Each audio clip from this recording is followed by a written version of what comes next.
dignified and probably indistinguishable from rambling. Welcome to the A&D Show.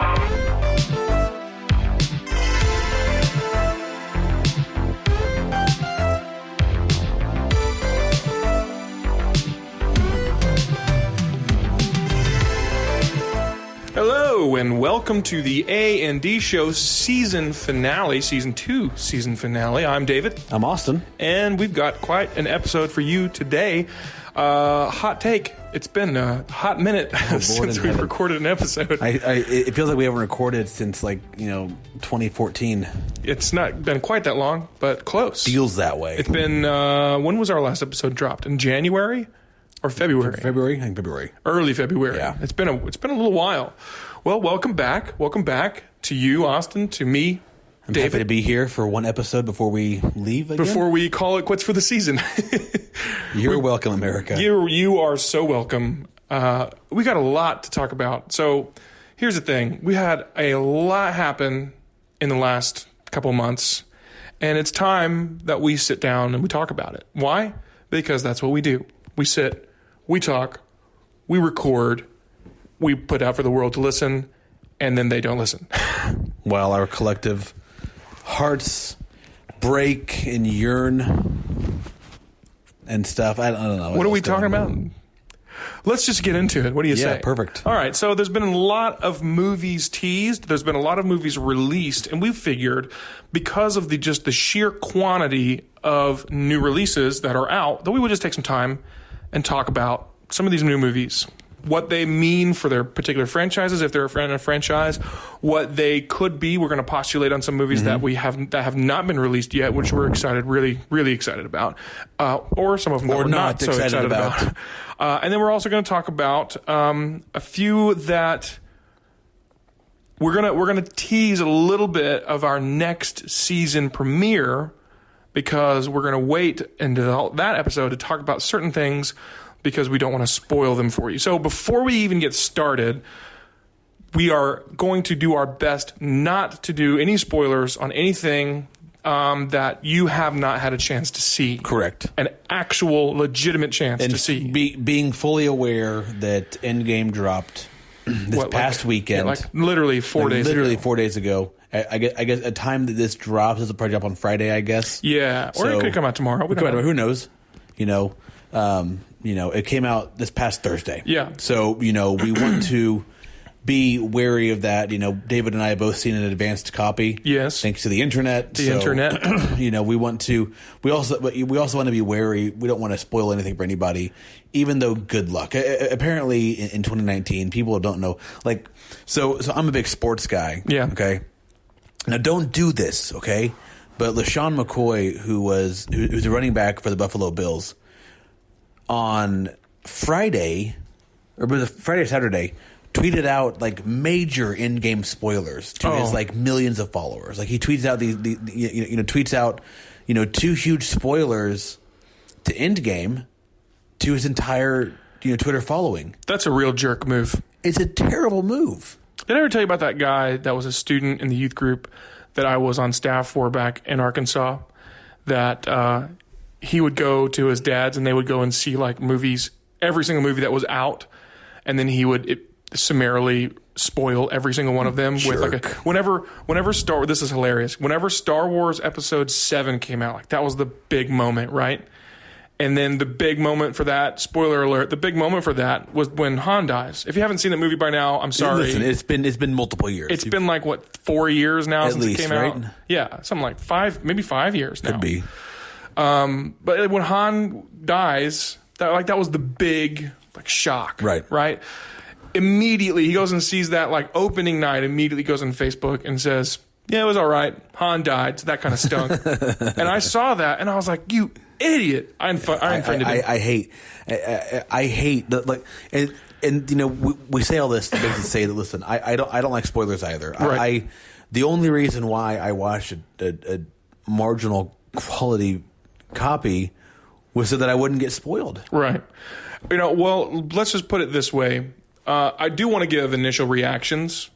I think that's appropriate to do. We can give a one-sentence reaction. But before we do that, I do want to say this.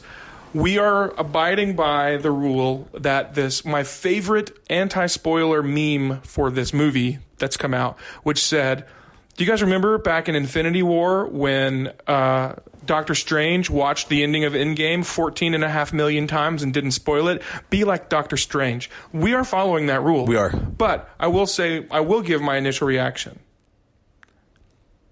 It was equal parts surprised, not surprised, pleased, sad, and happy. 5 different reactions all summed together in one movie going movie watching experience. Like I said, the movie was great. Don't Fantastic. get me wrong. It was a very, very good movie. My point is that, or my problem is that very rarely does the movie live up to the hype. Right. The only movie that I've seen in the past 15 years, okay, that has lived up to my hype was The Dark Knight. The Dark Knight is a movie that I can watch to this day repeatedly. Yes, I agree. I think my only problem with Endgame, I thought Endgame was great. I have no issues with it. I think that for me, and I sound like that guy that's like, oh, I don't like popular. I love all the MCU movies. You know, that's not a mystery. Yeah, except for Black Panther. True, it's trash. But hot take. You know, I think that for me, I think that when you have this hype train coming, it's hard to get excited about it. Yeah, or it's hard to feel like like it lived up to what it should have lived up to. What has it been, like a year since Infinity War came out? Yeah, a little bit, a little over a year, about a year and a half. So Infinity War comes out a year and a half ago. And literally from day one, it's all it was. All it was about in-game hype. In-game hype. Right. Of course, they didn't even know what the name of the movie was going to be for a long time. Right. But it was all about, well, where are they going to take the franchise from here? Where are they going to take the story? Some of those theories were proved true. Some of them were not. Right. And I mean, it was a great movie. It really was a good movie. I'll say this. This is my last statement. It was, bar none, the best franchise. Well, I don't want to say ending because this franchise isn't over, but it was the best conclusion. It was a good cap. It was the best conclusion to a 10-year movie franchise that I have ever seen. How insane is it that these movies have spanned 23 films, 24 films, 22 films, 22 over 11 years. Over 11 years. This has been an absolute money pit for Disney. The best thing that Disney did. The smartest thing they've ever done. Money pit's probably the opposite of what you're wanting to say there. It's been a big pile of money for them. Yeah, there you go. Sorry, the money pit. You're right. So Tom Hanks was in the movie called Money Pit. Okay, let me clarify. It's been a huge pile of money for them. Yeah. You know, between the MCU, between Star Wars. Mm-hmm. Well, they've just been buying properties. Right. Just buying them over and over and over. Just tons and tons of stuff. Right. Just forking out the money. Well, I mean, they just did their Fox Disney merger. Right. What did they spend? $60 billion on that junk? Right. Some junk like that. If the Disney streaming service ever really takes off, which when is that launch yet? I think that's supposed to launch this fall. Just for the Star Wars, or maybe stuff that's alone, the Apple one. They took Clone Wars off of Netflix. All the Star Wars stuff off Netflix, whatever. They've taken all the Marvel stuff off there too. Yeah. Well, I mean, not the movies, but they've canceled all the Marvel shows. And I got a feeling that whenever this starts up and Disney is people, but I would subscribe for a third season of The Punisher. I wouldn't. I didn't. I liked the first season. You didn't like it. I thought it was watchable. I just really wasn't. My only issue with the Punisher is John Bernthal's character, the Punisher. I would like a different. Give me Thomas Jane as the Punisher all day long. Oh yeah, Thomas Jane did a great job. The Punisher. I didn't think John Bernthal did a bad job. He's just very grunty. I don't know. Just very grunty. He grunts all the time. Yeah, his whole demeanor, everything. He doesn't speak words. He grunts them. He does. He's just like doing a constant Batman voice. Right, but he did that in The Walking Dead too. He was like the worst character in The Walking Dead. I didn't know he was in The Walking Dead. Yeah, he was in like the first 2 seasons. He died. Thank goodness.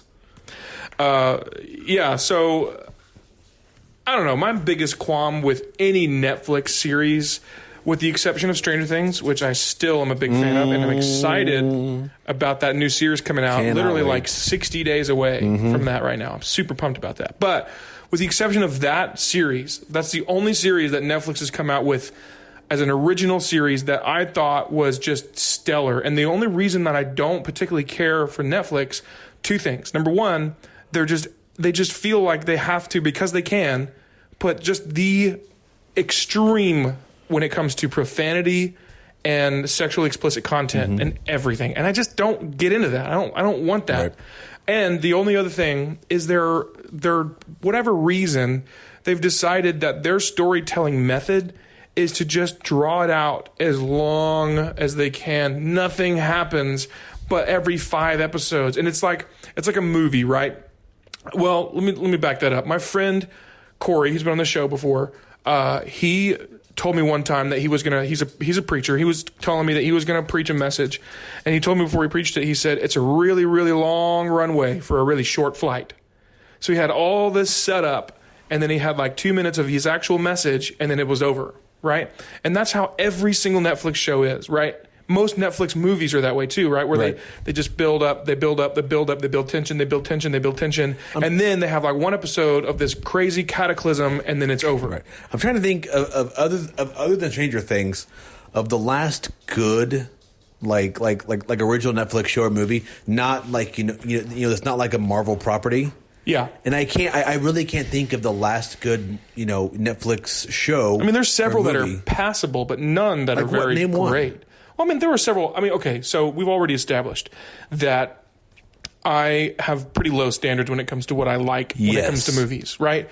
So there were a few of those, like in the Adam Sandler era of Netflix. Okay, so that'll be all for the A&D show. We're going to sign off forever. And this is the series finale. No, there were a couple in that area that I thought were fair. They're passable. That the one with Kevin James that they did, I thought it was okay. None of them were stellar. I don't think I've seen anything on Netflix that's an original that I thought was just mind-blowingly good, other than Stranger Things. Was Black Mirror, was that an actual show? That was a show before. Okay. They bought that show. Okay. So it is technically a Netflix original now, what they produced since then. The new stuff. Like now, I Bandersnatch. liked Bandersnatch. I thought Bandersnatch was good. It was okay. But I'm like, it wasn't mind-blowing. It wasn't. It was good for what it was. It was cool, groundbreaking cinema or whatever, but it wasn't, in my personal opinion, it wasn't just mind-blowing. Right. Like, I wanted to watch, like I wanted to enjoy Blight. Yeah. Was it Blight or Bright? Bright. The one with Will Smith? Yes. Yeah. I wanted like that. It was, I mean, it was passable. It was okay. Right. It was okay. But it wasn't none of the, that's kind of the stereotype, or the status quo, I should say, of Netflix originals, right? It's most of the time, it's either a complete disaster or it's just passable. There's almost none of them, in my opinion. And you listeners, you can weigh in on this if you find a way to get in contact with us. Most of them have been barely passable, if not horrible. Right. And there's been very few, with the exception, well, actually only the one that I can think of, Stranger Things, that were just incredible. So good. Now, that is not the case for all streaming services that have created their own content. I personally think I'm an Amazon Prime subscriber. I think majority of their original content has been a whole lot more hits than misses, right? So like they got the Tick show that they're doing. I think they're in their second season or third season of that. That's actually pretty good. Their Grand Tour show is absolutely incredible. I thought the Man in the High Castle, the first season, was phenomenal. Man in the High Castle was good. That first season was excellent. What's the one with John Krasinski? Oh, the Jack Ryan. Jack Ryan show, excellent. But for me, but that's more of that. For me, has always been more of a, like, I've loved all the Jack Ryan movies, like even the ones like Harrison Ford. I have all of them, and they're great. The Baldwins, and they're but great. Like when you look at, and even and Prime has started to put out their own like Agatha Christie type stuff on the Hercule Poirot, or however you pronounce his name. Sure. Like they've put out a few of those that are actually really good. One of them had John Malkovich that was actually surprisingly really good. But for them, it seems like most of their content is better, more hits than misses. Like, well, back on Netflix, like I think about like Bird Box. Like that was a disaster, a phenomenon for like 12 minutes. Yeah. And like I watched it and I'm like, the sad thing is that movie was probably in production while A Quiet Place was in production. Yeah. It was probably simultaneous productions on both of those. So they probably didn't take their idea from that movie like everybody thinks they did. But A Quiet Place is so much better. Because John Krasinski, Man, I love John Krasinski. dude's like got the Midas touch. Seriously. Like everything he's been doing is what gold. was the last bad movie he was in? Like, honestly. I remember the first thing that I saw him in after The Office was 13 Hours. 13 Hours. Phenomenal. And like, it's like, here's Jim from The Office, and oh my gosh, he got jacked. Well, you watch that movie and you almost like it's hard for you to break your mindset of what he was in The Office. Yeah. Just The flabby prankster. little funny Jim. Yeah. And then he's like just And then cut. he's just like this force to be reckoned with, and it was awesome. I thought it was a great film. Good for him. Yeah. So yeah, I think that's kind of the status quo when it comes to, in my opinion, when it comes to Netflix, and then in fact most of your original content developers that are doing their own streaming service, like Hulu, is even worse than Netflix. I don't even know that I have. I think my sister has Hulu. I think I have Hulu. Yeah. I got it. The only reason I got it is because around Christmas they came out with a you're talking about that. They had, subscribe and you'll get it for a whole year, $1 a month for a whole year, and I was like, all right. I could spare $12 for a year. Yeah, plus I think it's like Brooklyn Nine-Nine on Hulu. So that's worth it. That's a great show. That's not a Hulu though. But we're way off topic though. It's okay. We'll get back. We have plenty of time. What are we at? 19 minutes. We'll work 16 on minutes? we'll work on Circle on the Block real quick. Yeah. But no, I think this is not what we're talking about. But my issue is that most streaming services don't have good original content. Most of the good content still goes to network TV. Well, that's the thing. Like, here's a funny thing about like could a Netflix or a Hulu or even an Amazon ever make anything close to like a Breaking Bad? Yeah, no. But Game of Thrones, not even close. And see, this is where I'm at now, because Game of Thrones is really the last like must see TV for a lot of people in America. Like that is set your clock to it. It's on 8 o'clock. You got to be you 8 o'clock. Well, that's because they release it like in the classic TV fashion, correct, at a certain time. Correct. But to that point, I've been thinking all week long about what is there left out there, or is there anything even out there that is like that must-watch TV, like live? And frankly, I don't think that there's anything out there on TV that people are like dying to tune into. Well, there are still broadcast shows that are still airing. I think Blue Blood still airs. They still air, but those are not those must-see. Those are those those classic go-to shows. Right. There are shows that are on. But is there anything that people are like, I've got to tune in for this show tonight? Like, this is on tonight. Yeah, no, I don't. And there's nothing out there. Well, because I think broadcast television's dying fast. I think it's all subscription stuff now. Well, it is, but I can go on Amazon and buy a $15 antenna and stick it on my window and get 10 channels. Yeah, I mean, you're going to always have that demographic. You'll always have your locals. Yeah, but see, I've always said that. These places like YouTube TV, they're going to keep some of these channels afloat. What they ought to do, really, if I'm Dish Network or DirecTV or even a Comcast, I'm going to offer a very simple cable package to you. Okay, these are our channels. You pick the ones that you want. You're going to pay X amount per month for this one channel. Yeah. If you want this channel, because if, I tell you now, I would get cable again. If I could say, listen, I only watch 4 channels. Yeah, I don't need 87. Well, if they would do a package where you could pay per channel per month. If literally everything was a la carte, there was no package. You pay X amount per channel. All that I want is the Big Ten Network and ESPN, and you give me Fox Sports, and let's call it $20 a month. We'll call $20 a month. We're good. Yeah. But due to the fact that they'll never do that you're always going to have these. The home shopping network, you're going to have Game Show Network because they've got to be in on the cable subscription. BET. You'd never get in there. Well, listen, what's wrong with BET? They've got gospel on Sunday mornings. You get the church on Sunday mornings when I get ready for church. That's true. Amen. That's true. But so, like you sit there and I don't know that there's anything that is right now that is must watch TV that people are dying to see, especially in 3 weeks whenever Game of Thrones ends. There's nothing out there that people are clamoring for. Yeah. Well, other than Stranger Things, Westworld was that for a minute, but it's for the first season. Well, yeah, its second season ended, and they're just kind of like whatever. Nobody cares anymore. There's nothing out there. Right now they're discussing a Game of Thrones spinoff Yeah. But that's not that may be okay. But I mean, would people be reinvested in a spinoff? At least I think most at least give it a shot. The Star Trek Discovery show did have a little bit of that at the beginning of season 2, but now season 2 is final and over. It's basically just kind of like, who cares? Yeah. But so many of these shows, there's no longer staying power. Yeah. It's the streaming mentality of I want to be able to binge a show. Mm-hmm. And that's not a sustainable business model for them. No, it's not. But I mean, is there anything more enjoyable than on July 4th when Stranger Things comes out?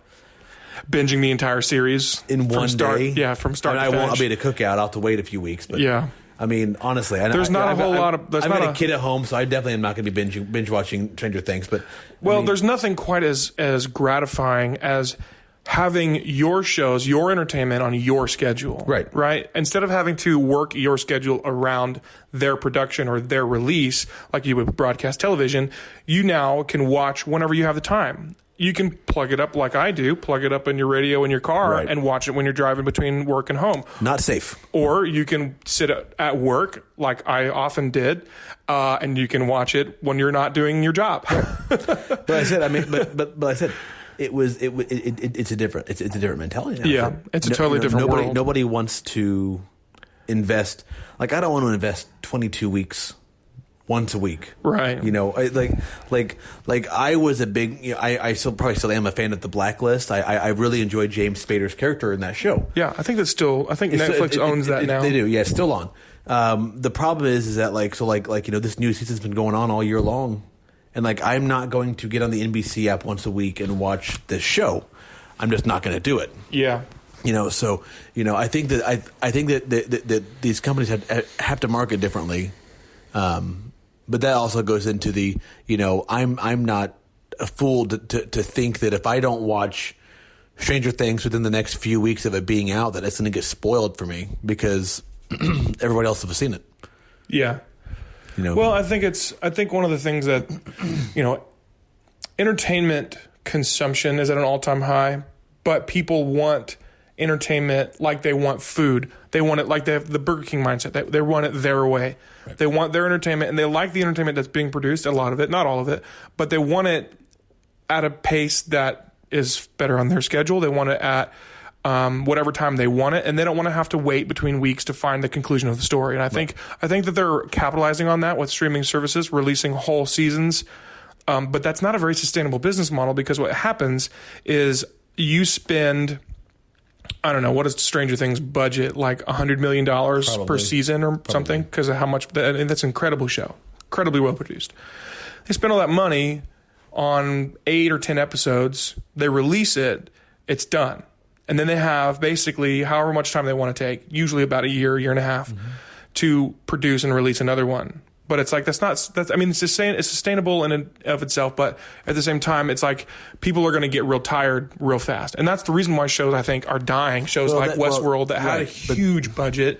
We're right. They're dying because they're not getting it as fast as they want. No, Westworld died because the second season was garbage. Oh, I didn't watch it. Okay, yeah, it's not good. First one was great. No, yeah, it was great. But that's, Westworld was a book by Michael Crichton, wasn't it? Yeah. And that was the show was a great adaptation of the book, but the second season was just hot garbage. There's so much going on, and so you tried to squeeze so much into this hour-long time frame. But we've digressed so far. We have so much digressed. Way off. You know what? And let's actually jump back on our topic. But before we do, let's take a quick break for a word from our sponsor. What do you say? Sure. All right, and ad. Austin, did you know that we have a website? We do. Do we do this the same every single time? We absolutely do, 100%. Yes, we do have a website, and it is through Wix.com. Tell me more. Wix is a sponsor of the A&D show. They have given us a website, and it's nice. What's the address? It is... Oh, wait. You always forget what the address is. This is the problem. This is why we can't have nice things. We forget the address is. www.theandshow.com. No, it's no. There's no the. It's just. Well, this is dumb. It's a. Start over. No. It's good. It's good. This is terrible. This is I like it. It's our last one for the season, Perfect. so let's just keep it. It's www.aandshow.com, So And- www.andshow.com. Yes, that's the On one. the internet. Yeah, on the internet. Open up Google Chrome. Yeah, or Internet Explorer. Do not open Internet Explorer. Firefox, Safari, Linux's version of a web browser, whatever Probably. that is. And go to our website, check it out. Open But up Netscape Navigator. yeah, or don't. AOL's what is AOL still a thing? I think so. Dial up on the internet. Dial up on the internet and go to. You can't load our website on dial up probably, but it's fine. So go to our website, but also go and check out Wix.com for all of your website needs. Why?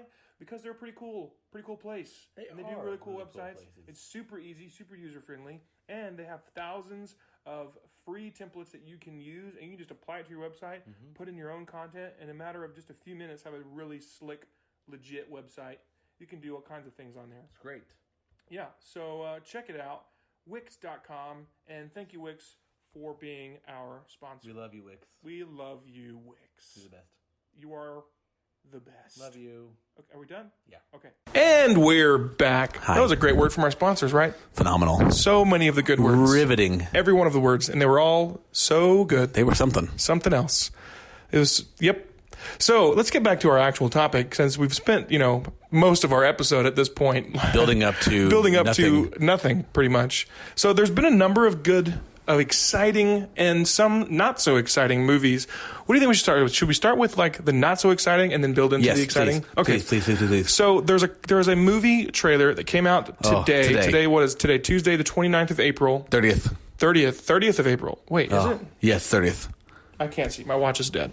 Anyway, so yeah, today, Tuesday, Now, for the 30th record, of April. we discussed this off the air. Yeah. You were excited about it. Yes. And I am on the this is garbage, set it on fire. Yes. side. Okay. So being that we are who we are, and that we both grew up in the time period that we both grew up, which was pretty much the same, there was a pop culture phenomenon that was both cartoon and video game, known as Sonic the Hedgehog.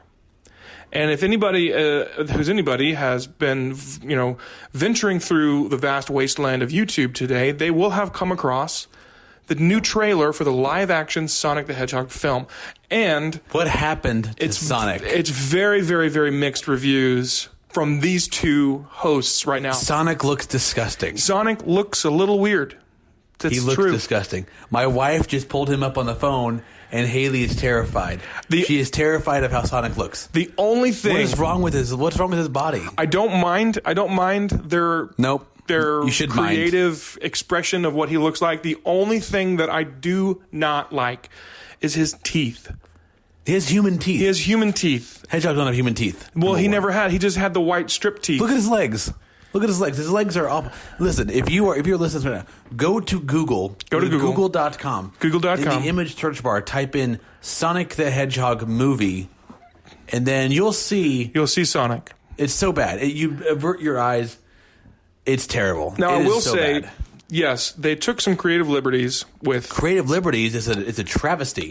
Okay, so they created some. They made some creative debauchery with Sonic. Wasn't great, but I will say The angels cried. Okay, so the Angels. Okay, that's a little extreme, but still, they. Child sleeping. Screaming sounds like Something. So they did have some creative issues with the development of the character, obviously, You think? and it wasn't great. But I will say, I didn't know that Jim Carrey was going to be in it. I didn't either. And when until Jim today. Carrey shows up in there with his little curly-ended mustache, I was like, oh, this is interesting. And then at the end, you get the sneak peek of him, because apparently this is like the origin story of not only Sonic, but also, what's the primary villain? Dr. Robotnik. Dr. Robotnik. It's the origin story of him as well, right? And so you actually see him pre-cartoon Yeah. version, the big fat with the goggles and the big bushy mustache. And then you actually see him at the end with his big bushy mustache. And I thought it looked really, really good. I legitimately think that I think that my biggest hang-up with this movie is just how Sonic looks terrible. Yeah, and and it may be principal artwork that may not be the final. They did that they've made a lot of changes. Have you seen the trailer for the new Aladdin movie? Yeah. The original CG that they showed of Will Smith as the genie was god awful. But since they released that original trailer, they've changed a lot. The point is that this is you know, look at Detective Pikachu. Okay, Yes. so growing up as a big Pokemon fan, Detective Pikachu, you know, It's pretty faithful. Pikachu, yeah. And I don't think that in the day and age where we can make, you know, dragons and Thanos, that we can't make a true to life Sonic. But you have honestly. to keep in mind too, part of what makes Detective Pikachu have such great appeal, Ryan Reynolds. Better believe that much. I mean, that was a fantastic choice to have Ryan Reynolds be the voice of Pikachu, the human voice of Pikachu. Hilarious. Yeah. And Ryan Reynolds is okay. I mean, He's okay to look at. Whatever. I don't know. I didn't actually listen to the audio of the trailer. I just watched it, so I don't know what the voice. The Sonic yeah, trailer? so I don't know what the voice of Sonic was. Speaking of Westworld, the guy from Westworld is in that. I'm drawing a blank on his The name. guy that played Cyclops in X-Men. Yep. Yeah. He's in it. And really Jim Carrey's in it. And then the guy from Walking Tall, the bad guy from Walking Tall is in it too. It just really doesn't look great. It looks better than the Woody Woodpecker movie that came out. That was a tragedy. Yeah, that's true. So it can't be that bad. We also had the newest Dark Phoenix trailer came out like last week. I don't know that I've seen that one. Oh man, you're missing out. I have seen. It looks like every trailer they come out with, it gets darker and darker. So Dark Phoenix was always one of my favorite like storyline in the comics. What's the release date on that? Do you know? Next month, I think. Is it May? That's gonna be good. May's gonna be legit because May's got Dark Phoenix, and I think Far From Home is coming out too, isn't it? Is that in May? I think Far From Home comes out in June. Is it June? Yeah. But like, you know, with Dark Phoenix, like I've always like I remember I was a kid and they had the X-Men cartoon on Saturday mornings on Fox. Yeah. It was the last cartoon that was on because it was more like, you know, teenage kind of cartoon. Yeah. And it was almost kind of spooky because like, I mean, kind of like gargoyles. Right. Yes. No. It was always true to the comic book. Yeah. And comic books have always been darker than what the cartoons are. Sure. But Dark Phoenix was legit, you know, and so this movie, I've been waiting for a good Dark Phoenix storyline, not the 2003 Phoenix storyline. X-Men Last Stand with what was her name? Famke Janssen. Famke Janssen. But this looks phenomenal. Yeah. It's got, you know, Zoe Turner is, of course, Jean Grey. I am excited about it. It looks really good. And I'm excited that this will probably be the last X-Men movie that is made before Disney starts over with it. So I am excited to see. I mean, I'm sure it's not going to have an end game kind of feel where it actually wraps everything up, but I am excited to see.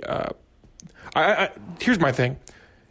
I know, and the whole audience knows, your feelings about Jurassic World: Fallen Kingdom. Mm-hmm. But I will say, one of my favorite things about it was that they did let it breathe a little bit in that horror genre, which I'm not a huge horror fan, but I do like when they make things a little bit heavier and spookier. Right.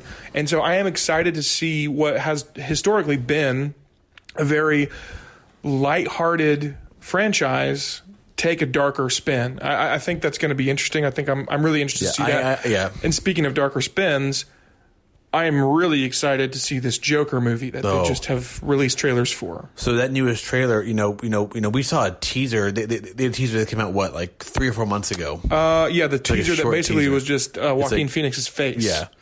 And so they released an actual trailer for it, and it looks to me like they're gonna they're gonna follow the storyline from The Killing Joke, which is a kind of a pseudo Joker origin story. I mean, the joy of the character with the Joker is that there was never a known origin. It was always, this is the Joker, and it was always.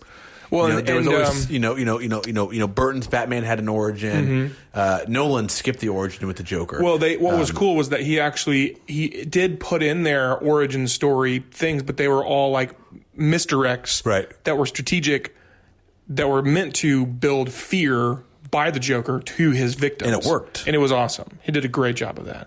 And Heath did a good job. And I told you, whenever we first saw that first trailer, we actually were texting about it, 3 weeks ago? Yeah. And I told you, I was like, is it possible that Joaquin could match, if not exceed, Heath's Joker. We talked about that, and I for me, it Heath Ledger's Joker. I said earlier that the only movie that I recall from the last 15 years to live up to the hype for me personally was The Dark Knight. Yeah. And a lot of that was due to his portrayal. Right. There's not been a movie that's portrayed, there's not been a movie or a show that's lived up to hype for me other than The Dark Knight. Yeah. And like I said, a lot of that was because of Heath Ledger, the way he played the Joker. Right. I would have loved to have seen him in a second movie. Me too. I would have absolutely loved it. Sadly, we will never get that opportunity. When when you have that kind of a role and that iconic, it'd be like saying, okay, if we remade episodes 1, 2, and episodes 4, 5, and 6 of Star Wars, and we replaced Darth Vader, voiced by James Earl Jones, with Kevin Hart. Could he live up to that stature? Not even close. No, but I mean, I think that'd be hilarious, though. We should make a parody of that. I really should. I'm going to call Kevin up as soon as we get done with this. Kevin, we know you're listening to this. You know you're a big fan of our show. My point is that it's hard for me to even speculate that somebody could live up to an iconic portrayal like that. Right. Joaquin Phoenix has always been a great method actor. He's always basically immersed himself in his roles. Whatever role he's in, he is. Yeah. And really, and he does a great job. Yeah. And I don't think that I've seen a bad Joaquin Phoenix movie. Maybe that I'm Still Here, that mockumentary, that was awful. I haven't seen that one. That was one where he was like he said he retired to be a rapper. It was terrible. Doesn't sound great. I've watched Her. And it's literally a good portion of the movie is him talking to a cell phone. I mean, he's a very good actor. Yeah, he's a very, very good actor. I'm excited to see it. He has the chops for it. Just because I know. Did you ever see? Oh, that wasn't him. Never mind. Walking Tall? Walking Tall? That was Chris Rock. No, Chris Rock. No, that was The Rock. That was The Rock, not Chris Rock. Switch those two out in every role. Could you imagine Chris Rock as the Scorpion King? Oh, Lord. It's a different movie. He just shows up. Chris Rock with a scorpion body. He's just like, "What's up?" I hate the internet. Now I'm picturing this really bad. Yeah, that'd be hilarious. I might actually Photoshop that as our. That's perfect. As our artwork. That's perfect. So yes, excited to see that movie. I think it's going to be really good. Another one that's come out recently that we did talk a little bit about is the new Star Wars trailer, Episode 9. Okay, and here's the thing. We've talked a lot about Star Wars on this show. Lando Calrissian is my hero. We've talked a lot about Star Wars on this show, and we've talked a lot about it with mixed feelings because Episode 7 was good.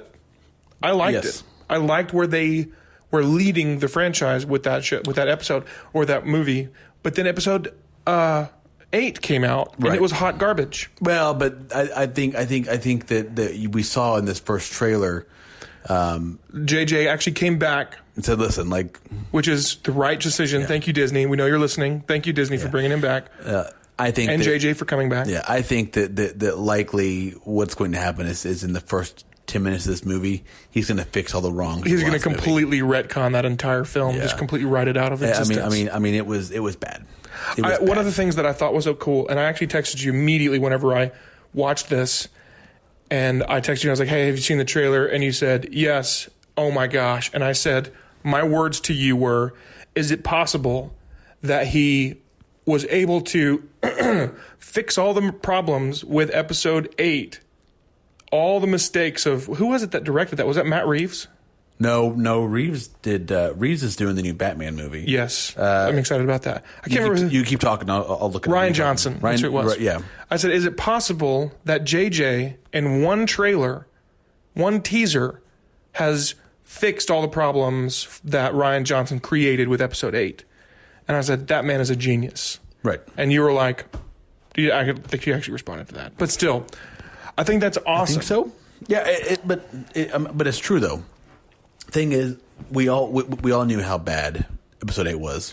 Yeah. It's not a mystery. I mean, it was a fun We all movie, hated it. but there was so much think it was fun. cringy storytelling. That was happening below Rogue One. Actually, hold on. Oh, yeah. Hold on. Let's go back real quick. Okay. there. Okay.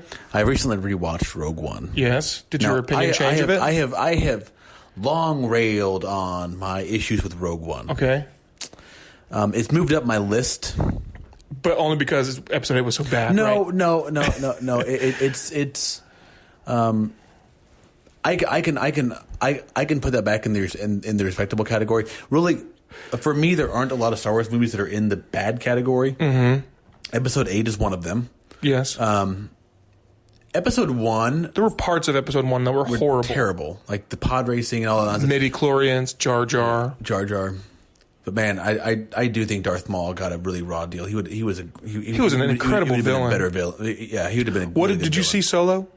I loved Solo. What did you think of his cameo at the end? Wasn't that kind of cool? Oh yeah, it caught me off guard. It was totally cool. Yeah, I loved it. Yeah, I really enjoyed Solo.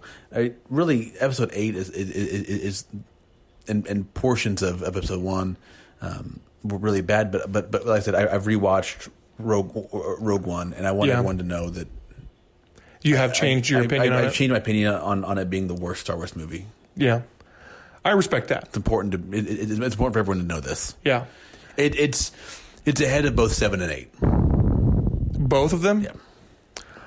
I think that with episode 9, I agree. I like Rogue One better. But I also love the prequels. I do. I don't care what he says. I do too. I enjoy the prequels.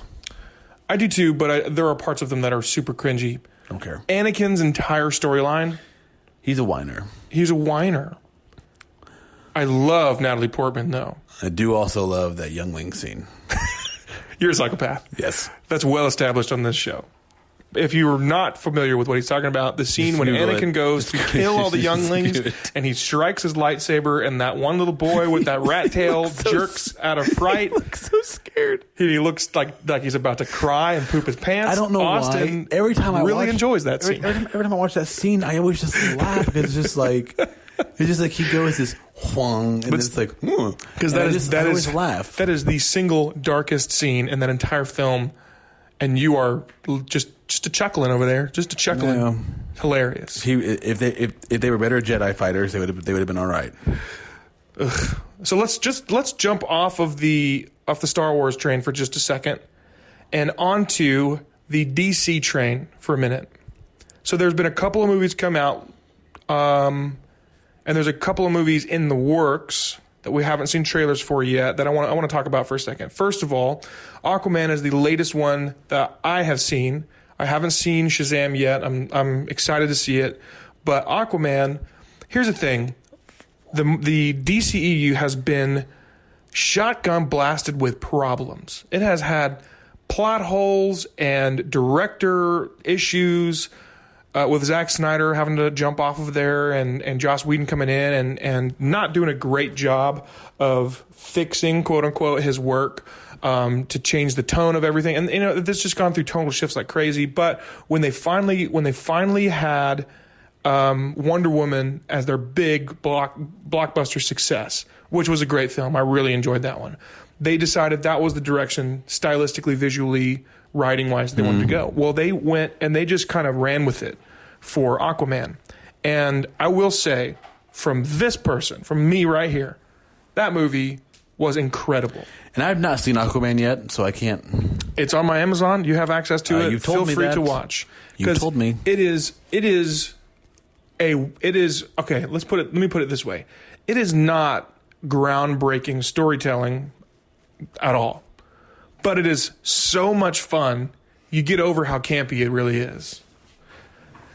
Now, and it's just visually. Did you ever see Avatar? No. You ever seen it? No. I've seen Pocahontas. I know what happens in Avatar. I'm fine. That's a fair point. I'm not talking about the story. I'm talking about the visuals of Avatar. It was beautiful. I don't like James Cameron other than Terminator 2. Okay. But I'd asked you earlier if with basically this phase of the MCU ending with Endgame and with, according to the Russos, the actual end of this phase Homecoming. is Far From Home. Oh yeah. Sorry. Can DC get a leg up? Well, and here's the thing. So we kind of jumped off the Joker train and onto the Star Wars train for a minute, but I want to kind of backtrack for a second because we've had some wildly good films come out with Wonder Woman and now Aquaman, and from what I hear, Shazam is one of the best ones they've ever made. What I've heard, and I'm excited to see it. and I'm excited about Matt Reeves doing the Batman. Yes, and they've also got they're totally rebooting the Batman. Yes, and they've got Wonder Woman 84 lined up, which is slated to be really, really good as well, and a couple of others. They got a Black Adam movie coming out that's going to have The Rock in it. Some other things like that. A Suicide Squad 2, which I'm not excited about. And, no, I am. But I mean, The Rock is a box office smash. Yeah, even movies that come out that are not great, like Rampage or Towering Inferno or whatever that movie was. Sean Hobbs or whatever. Yeah, even movies like that are not going to be that are either not that great or not probably going to be very good. I watched that movie with him and Kevin Hart, and I thought that was great just because The Rock was in it. Central Intelligence. Yeah, loved it. It's great. I thought that movie was hilarious. But I mean, The Rock is one of those few guys that goes from, hey, I can do pro wrestling. Which he was one of my favorites. Him and the Heartbreak Kid, Shawn Michaels. Give you some sweet chin music and give you a flying elbow drop off the top rope. Yeah, and then the raised eyebrow, I can't even do it. Anyway, DC has come out with some really big hits. Right. And they are slowly but surely kind of stepping into their own themes, their own styles. Now they are having still some upsets. I know Ben Affleck has officially cut ties. Henry Cavill, I think, has officially cut ties. I liked Affleck as Batman, but I get it. Yeah, and same with Cavill. I thought he did a good job, but I think it's they really should have when they started, Man of Steel, stuff like that, and then Justice League. Yeah, they really should have started before they did any of that. Was they should have followed, regrettably, I hate saying this because it's different things, but they should have followed the MCU format where you build up these characters in separate movies first. Without any because intention. If you open up with a 45-year-old Batman, where's your franchise going to go? Yeah. Because at 55 years old, Batman's getting beat up by everybody, by the flying bugs. And also, really frankly, I think that I think that at least in the DC universe, minus the occasional crossover, I think most of the characters are better suited for solo films. Yeah. DC, unless they start using their good characters, like Steppenwolf is not a good villain. I mean, because no one knows who he is. Mm-hmm. People know from the comics. People primarily know the individual villains, the Jokers and the Penguins and the Lex Luthors and the characters like that are the solo film villains. No one knows a lot of the Justice League, big baddies. Right. Well, and the Justice League does have a big following, but you're right. Most of those characters, most of the DC characters that we know and love them as independent characters with their own plot threads that are existing in the same world, but that are not necessarily connected. Right. One of the primary examples of that is the WBCW DC universe that they've got going on over there. Right. All of those characters exist in the same universe and periodically will cross over. Right. But what makes them so successful is the fact that they stand alone really well. And that's one of the things that really, I think, has made DC such a great comic book company and universe, is that all their characters are so well developed standalone. Developed, not developed.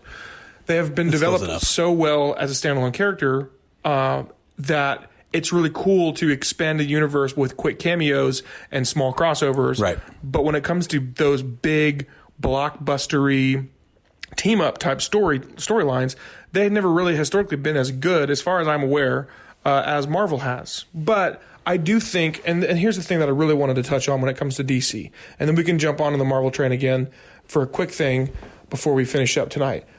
But one of the things I think is really cool, DC has struggled. Let's be honest. Let's call it what it is. They have struggled, and their problem is that they're trying to compete with Marvel. They put out some great films. I think every movie that they have released in this DC extended universe has been, at the very least, watchable. I've always said that they get a bad rap because they're not Marvel. Yeah, but I will say they have had trouble, and I feel like they are now kind of coming into their own. They're really kind of trying to develop that style out. And you see that evidenced in their big flashy blockbusters like Wonder Woman, Aquaman, Shazam, Wonder Woman 84. Right. They're going to do a Green Lantern movie eventually. I think it's going to be really exciting.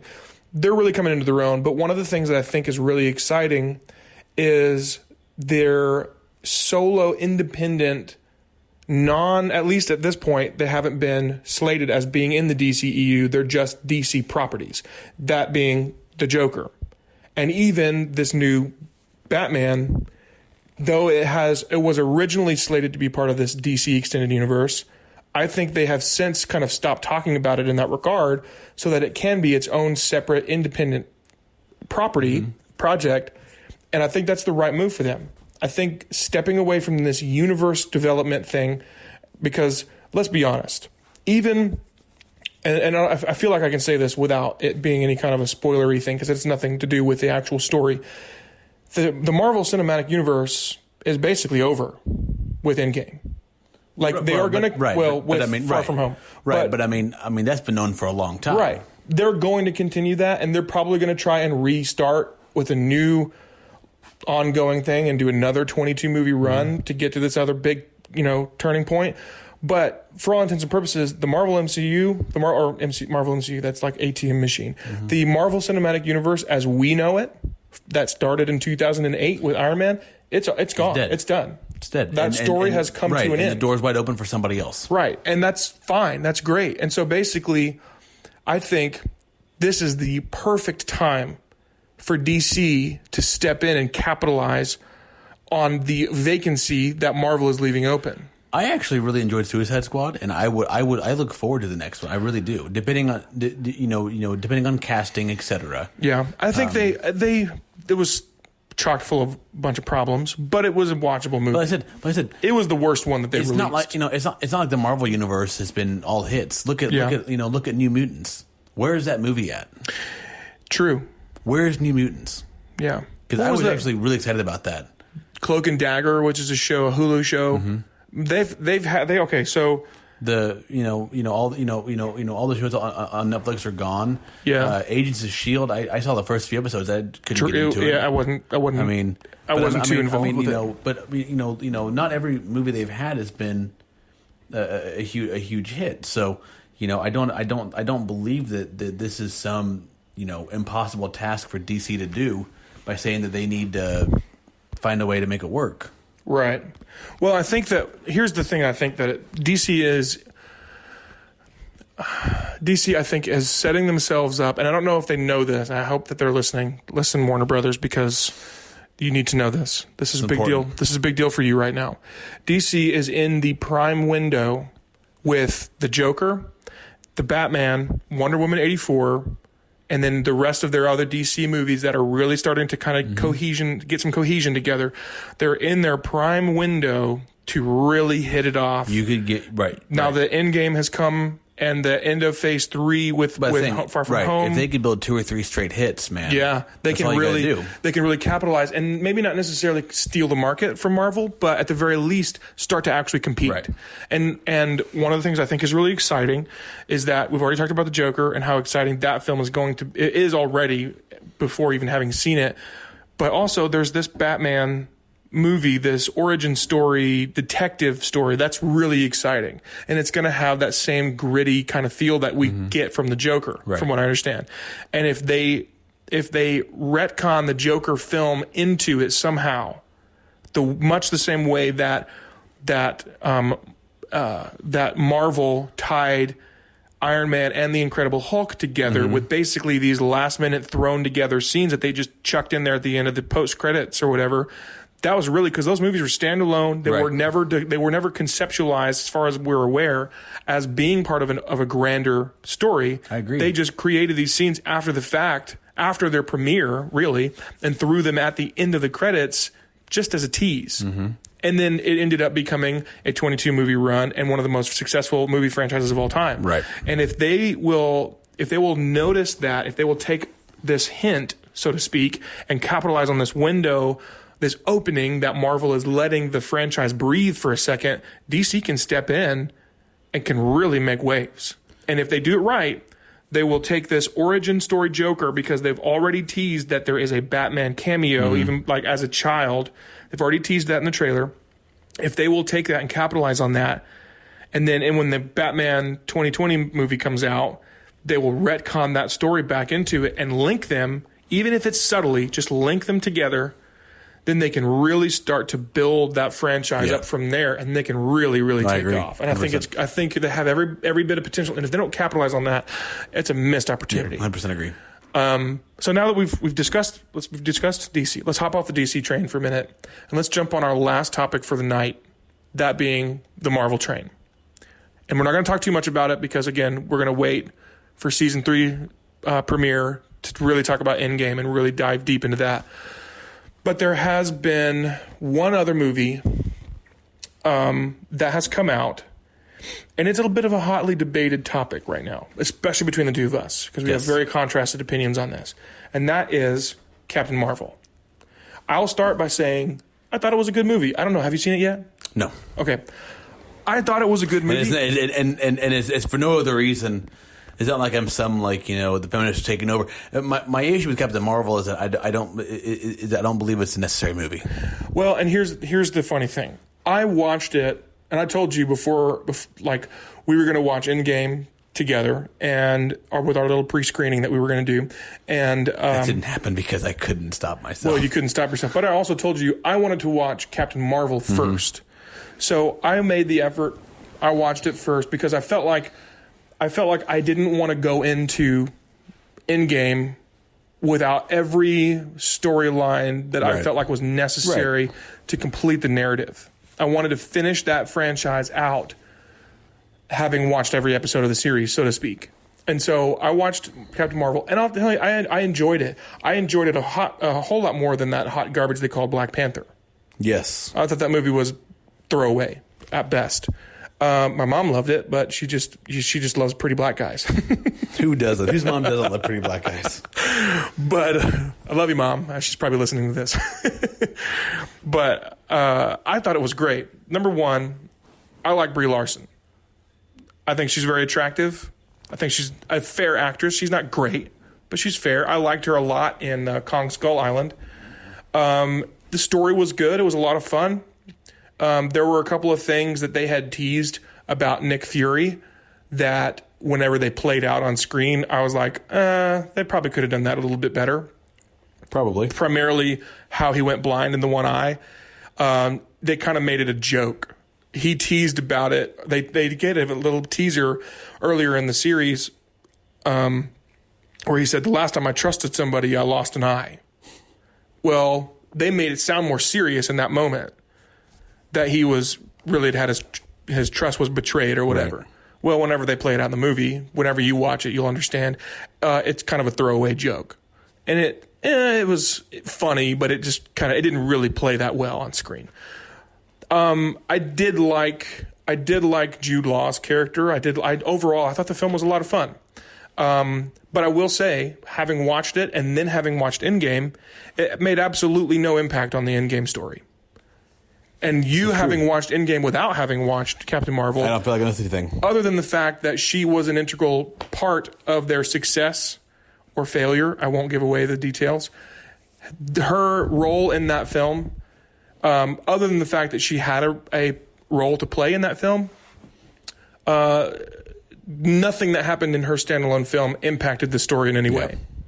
The only thing that even really linked it to the overall arcing Infinity Saga theme was the post-credit sequence at the end. Which, again, I'm trying not to give away too many spoilers. Right, no, exactly. On either one of them. But I thought it was a fun movie. It was enjoyable. It was watchable. It was better than Black Panther. So I'm a '90s kid, so I know that there's a lot of '90s references, and I can appreciate that. But it was a lot of fun because of that. But again, it did have one of the things that I like about DC and their treatment of their lead female character with Wonder Woman is that they didn't. It was a very, very clear, feminist movement type movie. It was really kind of all about, female power and all this kind of stuff. And I thought that was, that's a venerable thing. That's fine. they did it with such class. And of course, what's her name? The actress that played Wonder Woman. What was her name? Gal Gadot. Gal Gadot. Worlds more attractive and better actress than Brie Larson. And so this was kind of Marvel's answer to DC's smash hit with Wonder Woman, right? And they didn't do it as good. Right. It was good. It was a lot of fun. The only thing that I will say from my vantage point with watching it, with watching Brie Larson's treatment of the character, was she's supposed to be this super, like, confident, strong woman, and she's supposed to be super powerful and all this other stuff. And the whole time, I didn't really get much more from Brie Larson's character than she was just this, like, hurting little girl vibe. That's really what I got from it. Like, she's got all this power and she learns to use it, but the whole time, like, her dialogue felt like she was just scared of everything the whole time until the end. But overall, it was a good movie. It was watchable. Again, I will say I liked it better than both Black Panther movie and the Suicide Squad movie, which were respectively the worst films of their independent franchises. So, I like Suicide Squad. You're wrong. I mean, it was critically panned harder than every other movie in that franchise. It wasn't Black great. Panther wasn't critically panned that hard. I think Incredible Hulk was actually the worst overall film critically, or maybe Thor: Dark World, but both of them were better than Black Panther. So I love Thor movies. We discussed this today that I enjoy yeah. Thor, all the Thor movies. I think the Dark World gets a bad rap, but it's not great. But It's not terrible. it's not amazing. It's no Ragnarok, but it's good. It's really good. So I think now, do you have something to say about Captain Marvel? What are your opinions on it? Nothing. Nothing at all. Okay. I literally I can't. You haven't seen it yet, Right, I can't. We could discuss again once you've seen it. From what from what I've been told, I've just been told that it was unnecessary. It wasn't needed. Yeah, no, it wasn't. It wasn't. It did feel a little, and even with her inclusion in the Endgame film, felt a little thrown together. Like her and I won't talk about any more about it. Anyway, I have so much I could say, but I won't. I know you do. Anyway, I think now is the time in the episode. As we Cue the close. sad music. I want the Titanic theme when the ship is sinking and they're playing violins. This is what I want to be Maybe playing. I'll just grab the soundbite from that movie and just play it. You'll hear the bells, dong, dong, the foghorn, brr, people screaming in the background. Let's drop the people screaming. That's not necessary. Okay, it's just sad violin music. Yes. Cue sad violin music right now. Because we have some news. We are finishing up the season, and we are going to be taking another rather lengthy break. Hiatus from the show. I know you're all sad. All 12 of you that are listening. Thanks, David's mom. David's 12 mom, times. Adam Solorio, Sam Hahn. Thanks, Sam. Hey, we gave Sam a shout out. This is Sam's first shout out on the show. Good Hey, for Sam. him. We know you're listening. So, but no, we are going to be taking a rather lengthy break. And the reason for that is because I actually am moving away from Illinois.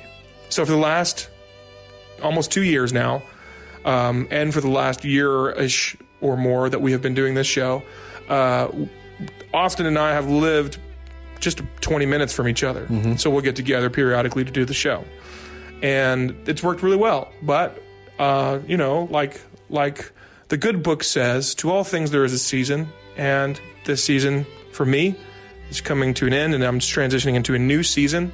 And so I'm actually moving, and I'm taking a new job in a new community, in a new state.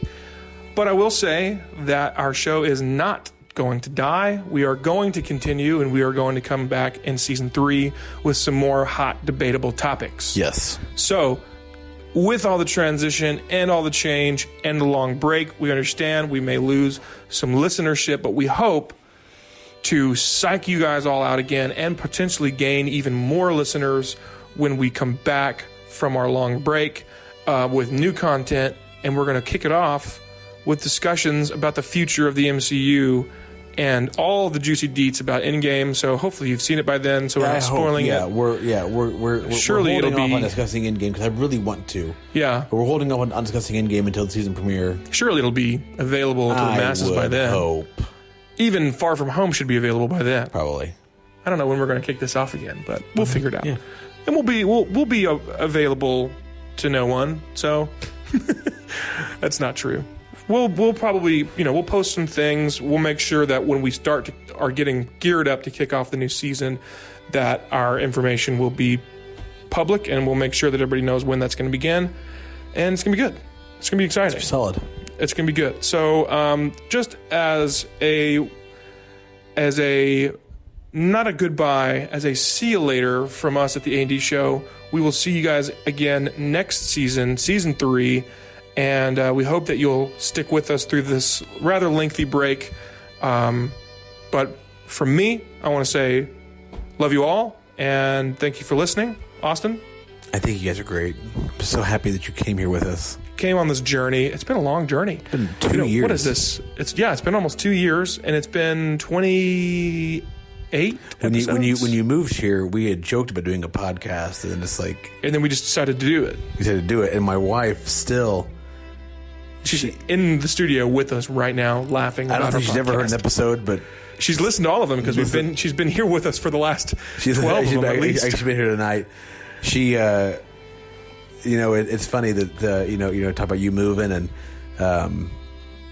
it's I'm excited for you as a friend. Yes, I also hate you, of course. but I'm excited that you're doing what you feel led to do, and that I'm happy for you. And it's only a 4-hour drive. It's not even that. It is for me. How well you do drive like a grandpa. So I that drive makes sense. cautiously because I have precious cargo. Yeah, that's true. That's true. I just have me, but I'm still precious cargo. You're precious to to me. someone. Mom, she's not responding. It's okay. She's listening. I'll text her later. Yeah. So, but yeah, it's good. It's all good things. It's not like I got fired and He's been I'm on the exiled run from to the law. Indiana. Yeah, it's not like It'll feel like it because it is Indiana. well, it's nothing like that. How did you pick the only worst state? Worse. How could it get worse than Illinois You could go to Iowa. You're right. or Delaware? Come on, there's nothing in Delaware. You're in Southern Illinois. This is a different place than Illinois. That's fair. That's fair. But we'll miss you. Well, Your I mean, goddaughter will miss you every single day. Your my wife's- wife will still debate with me that she still hasn't agreed David's to not that. my daughter's godfather, but he is her godfather to me. I was watching. Speaking of God, this and that. I was watching. Yes. I was watching Brooklyn Nine-Nine, and who was it? Oh, Charles was telling. What's his name? Nikolaj, his son. No, yeah, he was. What's Andy Samberg's character's name? Oh, what is Andy Samberg's character name? Why am I forgetting this? I watch this like all the time. Jake. So, thank you, studio audience. So Charles was telling Jake that his son, he wanted Jake to be Nikolaj's godfather, and so I think that's the way it worked. No, I'm thinking of somebody else. Okay, this is Anyway, he was basically saying that he wanted him to be. He was like, well, if I'm your son, never mind. Let's just cut it right there. well. You're. If it helps, you're doesn't. my daughter's godfather. Okay. Not legally speaking, of course. I'm just saying.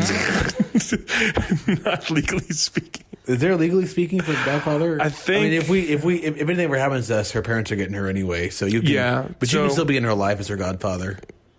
I'll just be the kooky old crazy uncle that lives all too you gotta far do away is to just- actually come visit. Kind of like I am just- with my own nieces Just send gifts and nephew. and come over and bring her a dress and a mini costume, and she'll love you forever. Yeah, and it'll always be too small because she'll have grown up a whole lot more than I think She whenever grows I up come too by. fast. Yeah, that happens all the time. I the last time that I went and saw my nieces and nephew in Arkansas, I was like, "You guys still into Peppa Pig or whatever it was?" And they're like, "No, we're 15 now."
Show will return for season 3.